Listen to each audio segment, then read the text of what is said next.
السلام عليكم ورحمة الله وبركاته. أهلا بكم في حلقة جديدة على قناتكم طيور فوق السطح. يا رب تكونوا بألف خير وصحة وسلامة، ويا رب دايما مشاريعكم في تربية الطيور تكون ناجحة ومحققة ليكم كل اللي انتوا بتتمنوه. النهاردة جايين نتكلم عن حبة واحدة بس، برشامة واحدة بس، لما بتستخدمها بتعالج 3 أمراض، 3 مشاكل صحية بتقابل الطيور، ودي عن تجربة احنا مجربينها في ال3 حالات، وهي فعلا بتعالج ال3 امراض اللي هم مالهمش علاقة ببعض. ما تفتكرش ان هي امراض لها علاقة ببعض او اعراض لها علاقة ببعض، فعلا امراض مختلفة فعلا، وعشان تعالجهم بتجيب لكل واحد فيهم دواء معين. لا، انت مش هتجيب لكل واحد فيهم دواء معين، انت هتجيب برشامة واحدة بس تعالج ال3 امراض. هتقول لي ايه هي الحبة السحرية دي او النبات السحري ده؟ اقول لك بمنتهى التفصيل. اعمل لايك على الفيديو واشتراك في القناة وفعل زر الجرس علشان توصلك كل الفيديوهات الجديدة اول باول. يلا بينا ندخل في الموضوع على طول. محتاجين نعرف يا جماعة انه الامراض اللي بتعالجها الحبة دي امراض قاتلة، مش امراض عادية. يعني مثلا في مرض منهم اسمه مرض التواء الرقبة او الشاخص للسماء. المرض ده يا جماعة زي ما تقول كده ايه، مرض لو سبت الاعراض بتاعته ظاهرة على الطائر، معناها ان الطائر رايح للنفوق على طول، رايح لموت. ليه؟ لان من اعراض المرض ده ان الطائر بتبقى رقبته ملوية كده وباصص للسماء، رقبته ملويه وباصص للسماء، مش عارف يبص في الارض. طب مش عارف يبص في الارض معناها انه مش هيشوف الاكل، مش هيشوف المكان اللي هو عايش فيه، مش هيشوف الميه، معناها انه مات خلاص، مش هيعرف يعيش. لان انت مش هتاكله بنفسك، مش هتكبل له الاكل في بقه مثلا او في منقاره، ولا هتخلي له الميه بتنزل من فوق مثلا وهو ينزل بقه كده ويشرب زي الحنفيه. لا طبعا، هو لازم تبقى الميه تحتيه وهو اللي يشربها بنفسه، والاكل برضه تحتيه وهو يعرف يبص له وياكله.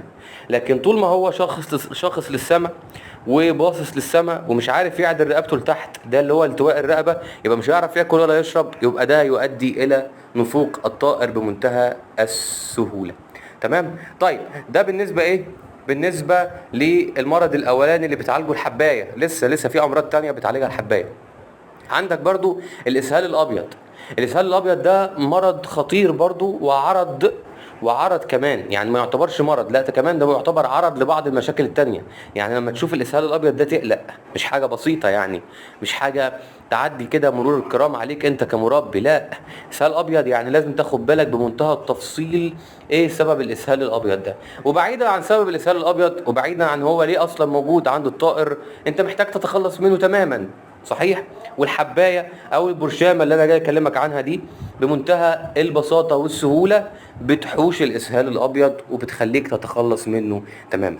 كذلك بقى السحر اللي في الحبايه دي، ان هي بتعالج الاجهاد الحراري وبتعمل مقاومه كافيه جدا ضد الاجهاد الحراري. يعني اليومين دول تمام، الحر اللي احنا فيه ده، انت طبعا الطيور بتاعتك الحر داخل عليهم من بره وبيعشش في جسمهم.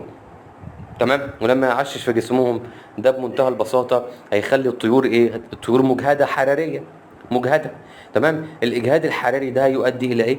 هيؤدي بمنتهى البساطه الى فقدان في الوزن وفقدان في الانتاج وضعف في الجسم بشكل عام، وبالتدريج ممكن يؤدي الى نفوق. ممكن كمان يبقى النفوق ده مفاجئ على فكرة، لو الإجهاد الحراري حصل بسرعة ولسه الشمس مسلطة على الطيور ومش عارفين يهربوا من الشمس، ممكن يبقى فيه نفوق مفاجئ، تطلع كده لا قدر الله تلاقي الطيور كلها نفقت. ده بسبب ايه؟ بسبب الإجهاد الحراري. طب ايه الحباية او البرشامة اللي بتعالج كل الكلام ده؟ هي أرخص حباية موجودة في أي صيدلية، وهي الريفو او الاسبرين اللي احنا كلمناكم عنها قبل كده. اكتشفنا مع الوقت يا جماعة وبالتجربة ان هي بتعالج كل الامراض دي وبتعمل وقاية ضد كل الامراض دي. يعني الفترة اللي جاية عايز تتجنب الاجهاد الحراري، استخدم الريفو او الاسبرين. عايز تتجنب الاسهال الابيض، استخدم الريفو او الاسبرين.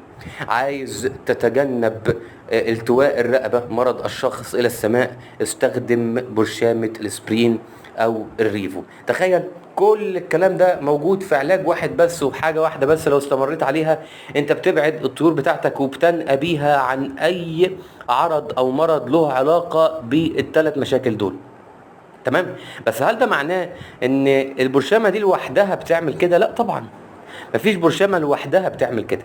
انا بتكلم مع المربي اللي بيخلي باله من الطيور بتاعته، انا بتكلم مع المربي اللي محافظ على طيوره، تمام، من التلوث، محافظ على الطيور بتاعته من الشمس المباشرة، محافظ على الطيور بتاعته من قلة التهوية، محافظ على الطيور بتاعته من نقص العناصر الغذائية المهمة.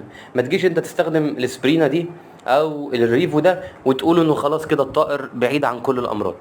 عمره ابدا ما يحصل له مشكلة عظام او التواء رقبة او جهاد حراري، وانت اصلا رامي الطيور كده على السطح، منها للشمس منها بدون تهوية، تمام، او ترميها كده على السطح من غير ما تنظف السطح باستمرار، او حاططها في مكان كاتمه وفيه غاز امونيا، او مش بتاكلهم خضروات، او بتكتر لهم من الكربوهيدرات وبواقي العيش اللي انت بتقدمها، او بتديهم كميات كبيره من العلف. وانا اظن ده ما بيحصلش لان الناس بتوفر في العلف لانه غالي، تمام، لكن الناس بتدي كميات كبيره من الكربوهيدرات، بتدي كميات كبيره من العيش، ده بيحصل.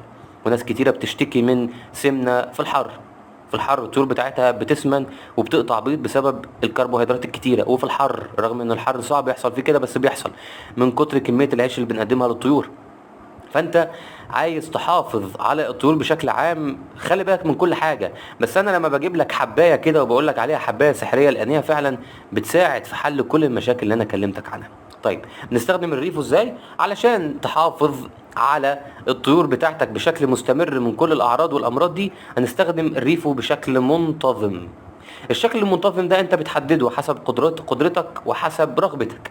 يعني انت داري بالطيور بتاعتك، داري بالتفاصيل اللي هي عايشه فيها، بالحر، بالتهويه اللي انت عاملها، هل في شمس بتجيلهم ولا لا، انت داري برضو بالخضروات اللي بياكلوها، عارف صحتهم عامله ايه ومحتاجين ايه.